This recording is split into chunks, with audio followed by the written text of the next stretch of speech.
মঙ্গলবার সকালে যুবভারতী ক্রীড়াঙ্গনের প্র্যাকটিস গ্রাউন্ডে মোহনবাগান রিজার্ভ দলের বিরুদ্ধে একটি প্রস্তুতি ম্যাচ খেলল সঞ্জয় সেনের বাংলা দল। ইতিমধ্যেই বেশ কিছুদিন ট্রায়ালের পর পুরোদমে অনুশীলন শুরু করিয়ে দিয়েছেন সঞ্জয় সেন। বাংলা দল নিয়ে সন্তোষ ট্রফির জন্য কাজ শুরু করে দিয়েছেন তিনি। আর পরীক্ষামূলক ম্যাচ হিসেবে একটি প্রস্তুতি ম্যাচও খেলে ফেলল সঞ্জয় সেনের ছেলেরা, যে ম্যাচে মোহনবাগান রিজার্ভ দলকে 1-0 গোলে হারালো বাংলা। বাংলার হয়ে একমাত্র গোলটি করলেন করণ রাই। এদিন দলের সঙ্গে অনুশীলনে যোগ দিয়েছিলেন রবি হাঁসদা। গত কয়েকদিন তাকে নিয়ে একটা জল্পনা শুরু হয়েছিল। বাংলা দলের অনুশীলনে রবি হাঁসদাকে কি আর দেখা যাবে না? তবে এদিন প্রস্তুতি ম্যাচে বাংলার জার্সি গায়ে চাপিয়ে খেললেন তিনি।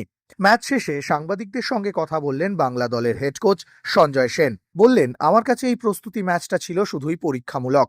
আমি চেয়েছিলাম দলের ডিফেন্স, দলের মাঝমাঠ এবং আক্রমণ ভাগটাকে দেখে নিতে।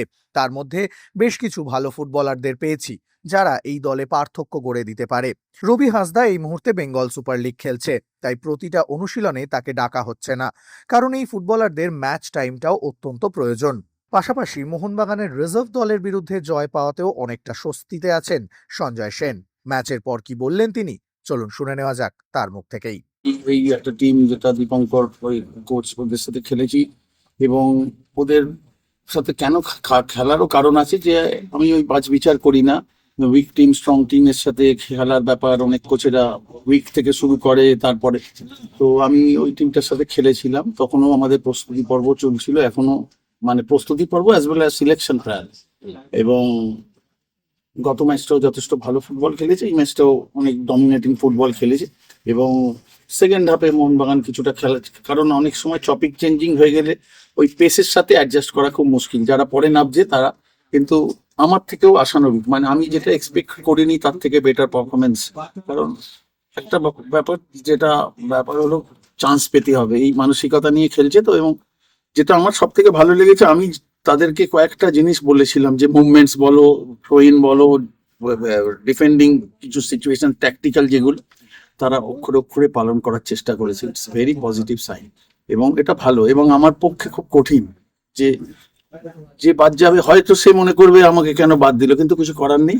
গত বছর 22টা ছিল, এবছর এটা নেবে 20টা হয়ে গেছে। It's very difficult for our side. দেখা যাক, এখনো আমরা 2-3টে ম্যাচ খেলার চেষ্টা করব। চ্যাম্পিয়নটা হওয়া এবং চ্যাম্পিয়নশিপটা ধরে রাখা, তোমরাও জানো, তোমরা কভার করছো, it's very difficult. Rabi Hansda is established name, আমি নামের পেছনে ছুটিও না, কিন্তু সে গোলের মধ্যে আছে এবং সে খেলার আগ্রহ প্রকাশ করেছে।